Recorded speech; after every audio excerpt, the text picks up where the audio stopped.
Hi everyone, welcome back to my channel. If you're new here, I'm Courtney Ryan, and we are going to be reacting to a video that is titled Things That Hot Guys Do That Are Hot. Now, normally when I react, it's things guys do that are hot, but this one says things hot guys do that are hot. But anyway, here we go again. I've reacted to a few videos like this at this point, but you guys love them and every list is very different. So I figured why not give it another go here and see what this one says. And I'm actually reacting to two videos today from the same creator. It's a part 1, part 2 situation. So let's get into it. And I will pause as we go through and talk about each one just so that we can make sure we're staying on the same page. And there is no crazy voice effect on this one, which I am very happy about. So let's get into it. Okay, here are some things that hot guys do that just are, for lack of a better word, hot. Okay, starting off, this is the only length that men should ever be wearing their socks. And bonus points if they are wearing them with a Boston clog. This is perfect 10 out of 10, no notes. Just for a little juxtaposition, this is what it looks like in sneakers. As you can see, perfect. And men who are wearing ankle socks, what are you doing? So calf socks with a Boston clog. Oh my. Okay, let me talk about the Boston clog first before I move on to the socks, because that was the bigger standout to me. I think this just goes to show that we're all different and we all like different things, because that Boston clog is going to be a strong pass from me. I wore these shoes in middle school and high school, and we called them potato shoes. Okay, so not as much a fan of those. I don't think they're the worst shoe in the world or the most unattractive shoe, but I'm personally just not the biggest fan. The calf sock thing, I can understand. I think with the right shoe, this can look really nice. I'll also say this is a very trendy look at the moment, so I can see why she likes them. It makes sense. A lot of guys are wearing them like this. I do think it also depends on where you are in the world and your age demographic a bit here. When it comes to those white tube socks, I think there was a period of time when those were considered like dad socks or grandpa socks, and it was actually unattractive to wear those. I think this is a perfect example of how fashion is just so in and out. It's very fleeting and quick to change. It's almost overnight. This grandpa sock becomes the hot thing that young men are wearing. So I really think it depends on you and your style. If you have a very relaxed California skater type of look, I think this absolutely works, and I can see why a guy would want to wear that. But I don't know, I also think there's a time and a place for the little ankle socks. When she's talking about ankle socks, I don't know if she's talking about the socks that come up like halfway to your calf, like they would be half the size of these calf socks, to which I agree. I don't think those are attractive. I hate those socks. Or she's talking about like the short little ankle socks that come right up to your ankle bone or right below your ankle bone. I think there's a time and a place for an athletic sock like that. That's more of a no-show. I think this one really comes down to you, your personal style, and also your age demographic and where you are in the world. Like, I cannot see that look working for everyone. So yeah, you guys can let me know down in the comments. I think there's been such a divide lately between the short socks and the tall socks, and people are saying that short socks are very millennial and the taller socks are more Gen Z. So maybe it's uncool now to wear short socks, but I don't know. My husband wears like the very low ones with his sneakers to the gym, and I think they look great. You can't see them past his shoe, and they just kind of go unnoticed, and I like to see your ankle bone, I guess. So moving on. Man wearing black rimmed glasses and a colored lens. Like, when men have this in their dating profile, it just makes my heart pitter patter. Here's a pair of Moscot ones. Men who wear Moscot, hot. Black rimmed glasses with colored lens. This video is so oddly specific. Like, I feel like she has a guy that she likes and she's just talking about everything he has. She says, men who wear Moscot, hot. I do really like Moscot glasses. I think they have some really cool looking sunglasses and glasses on their website, but they're also really expensive. And I think there are far more affordable options out there too that will give you the sort of same style without the hefty price tag. But from a stylist perspective here, I don't necessarily think the brand of the sunglasses matters as much as finding a pair that works for you specifically with your face shape, with your features, that's going to enhance those things about you, rather than sort of take away or be, the center of attention on your face. I don't necessarily think all black rim glasses with colored lenses are created equal. Personally, I prefer a brown or gray lens over like a blue or different color, but it doesn't really matter all that much. It's not something I would be so nitpicky about. My husband has a pair of Warby Parker sunglasses that are a tortoise shell, and they have a very dark, like almost blacky brown lens, and I think they look great on him. But in terms of using eyeglasses or sunglasses to your advantage, again, choose a frame that works for you and your specific face shape and features. This is going to work in your favor and really highlight your features in an attractive and aesthetic way. That would be the element that I would keep in mind here, even above frame color, lens color, or brand. But I do think going for black or tortoiseshell are probably the safest options, and the sunglasses that I usually like or find the most attractive typically fall under one of those two categories. All right, third is when you walk into a man's house and he has a brand name soap, a Byredo, an Aesop.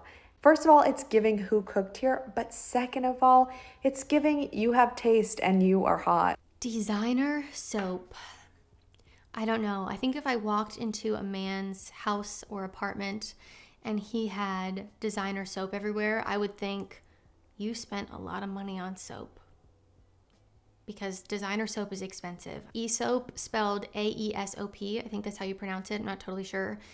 That one's a little tricky, but those soaps are $30, $40. If I'm remembering correctly, I had one at one point that was a gift, and I did not even repurchase because I could not justify spending $40 on a designer soap. It's soap, right? We're washing our hands with it. We're killing germs with it. I think a Myers soap from Target will suffice, and that is $4. So I don't know that I can get on board with the designer soap thing. I do think aesthetically they tend to look pretty nice, but you could also buy a soap pump that you just pour soap into if you don't like the aesthetic look of the soap that you buy, from the grocery store. In my powder bathroom, I have like a fancy soap pump. It's like ceramic, it's really cute, and it matches the bathroom better than, just sitting a Myers soap on the counter. But I don't know, this is never something that I've noticed. And I think if I did walk into a man's apartment or house, like I said, I would obviously think, wow, you spent a lot of money on soap and I'm concerned for you. But also, do you have a girlfriend that is out of town right now? And that's why I'm here. You guys can let me know, do you have designer soap? I highly doubt it. My husband doesn't even have designer soap and he's bougie, so... Next. Hot. I hate that I like this. I hate myself for this, but men who wear these hats just happen to be really good looking. I don't know what it is, but this hat unfortunately really does the trick. Siegelman stable hats. I've never seen these before. It's going to be a no from me personally, but I'm not surprised that this one is on here because a hat of some shape or form is usually on a list like this. Again, a very trendy looking item. I looked these up. These hats are also $76, which feels like a lot to me for a hat. Maybe I'm out of the hat game here. I know people go crazy for a specific brand of hat. It's like a very aesthetic, trendy thing to have. I'm not really into hats on men. I've talked about this in previous videos extensively, but I've just always thought that a hat was for a bad hair day, protecting yourself from the sun, or to wear to like a sports game, or like all of the above. So I don't know, if you're bald, I could understand choosing a hat because you want to protect your head. But I've never really been into the hat thing. I know a lot of women are though, and I think that I'm more in the minority on this one. So again, just goes to show that we're all different. We're all into different things. If you don't like wearing hats, you don't need to wear a hat. There are women out there that don't like hats.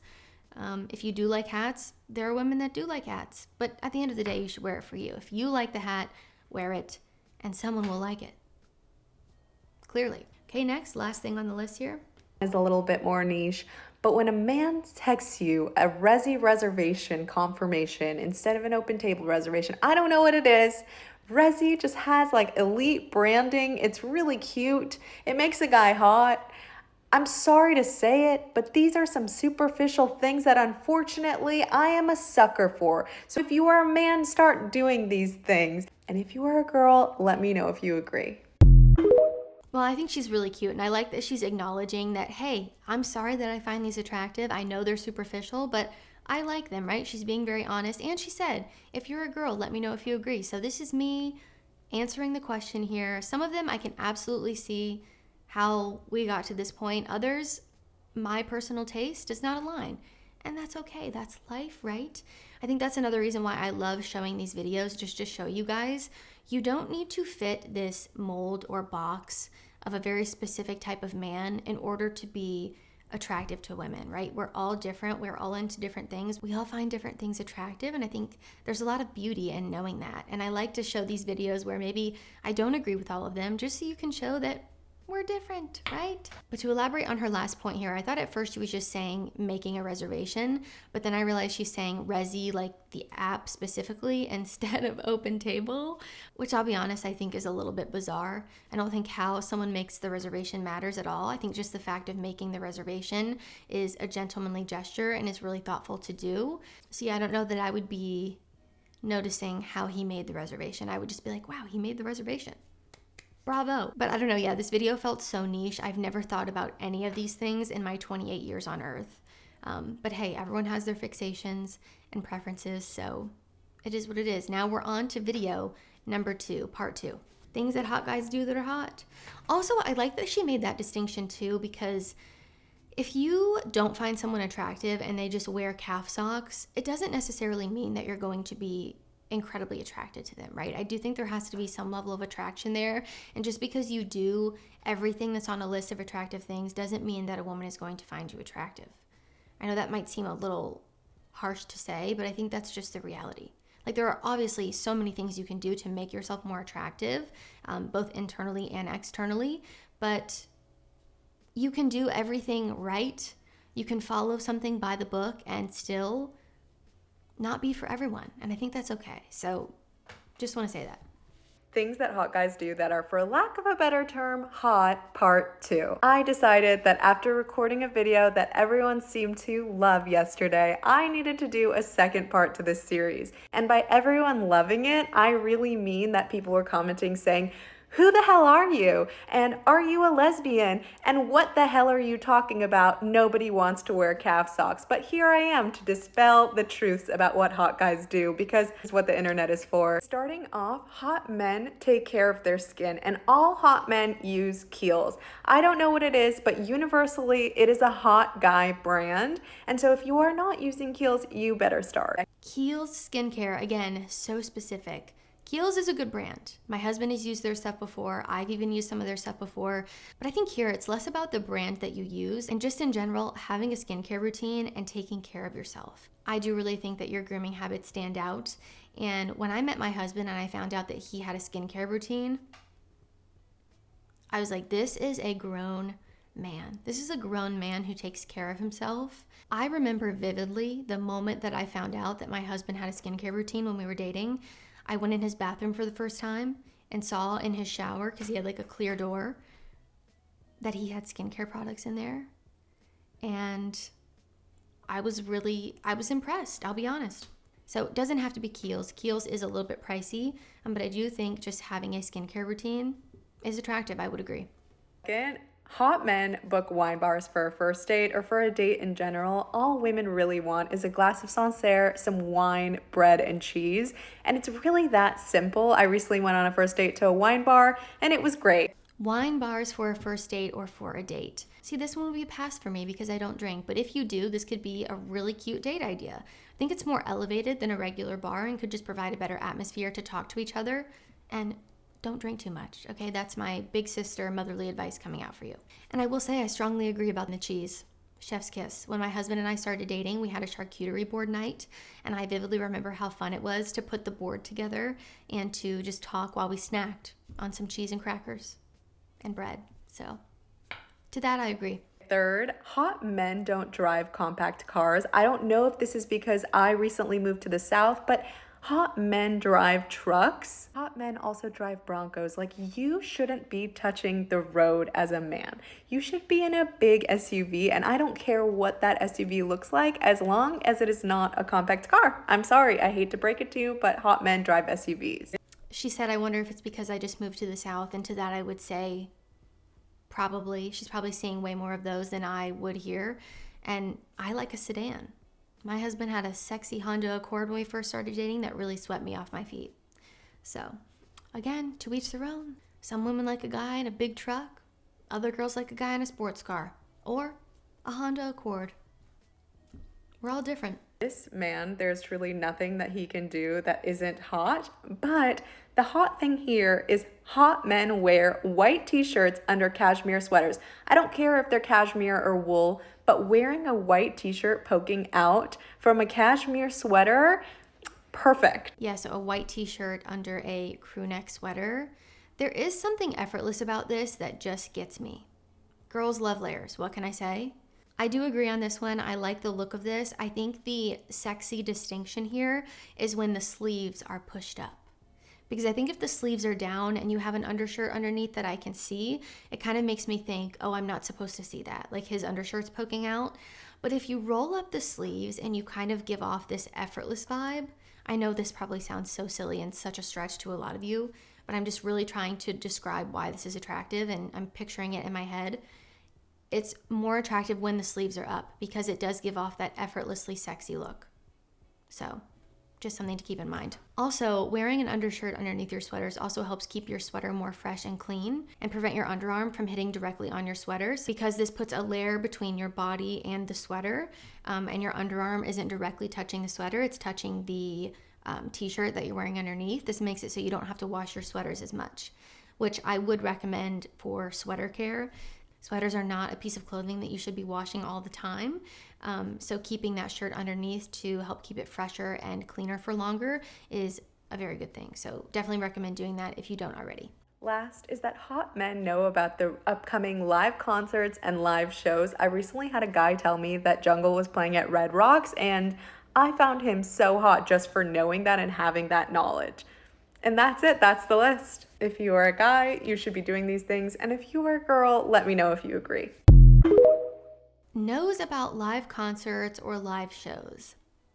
Now, if you're someone who's into this, I can totally see how this would be attractive if someone knew about it. It's like you're in the know, right? You know what's going on around you. You're checking out local events. A guy who is informed and knows things is attractive. I think just knowing things is attractive, honestly. That probably sounds so stupid.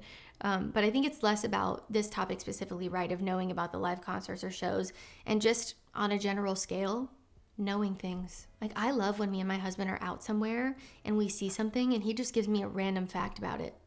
Like, oh yeah, that building was built in 1890. How do you know that? I don't know, but it's attractive. So overall here, two very interesting, oddly specific niche videos that we reacted to here today. But you guys can let me know down in the comments what you think. Do you agree? Do you disagree? Do you do any of these things? Again, I just think it's interesting how different we are, and I really like to highlight that to make sure that you guys know, no matter what you're into, no matter what your hobbies are, no matter what you're wearing, there's going to be someone out there who is into it. And honestly, I just think these videos are really fun to react to. I love looking at lists like this, and you guys seem to love them as well. So let me know what you think down in the comments. If you like this video or found it helpful, be sure to give it a thumbs up and subscribe to my channel to be in the loop for when I release new content. If you haven't already, be sure to follow me over on Instagram at Courtney Christine Ryan. I love connecting with all of you guys over on there as well. As always, thank you all so much for watching, and I will see you all next time.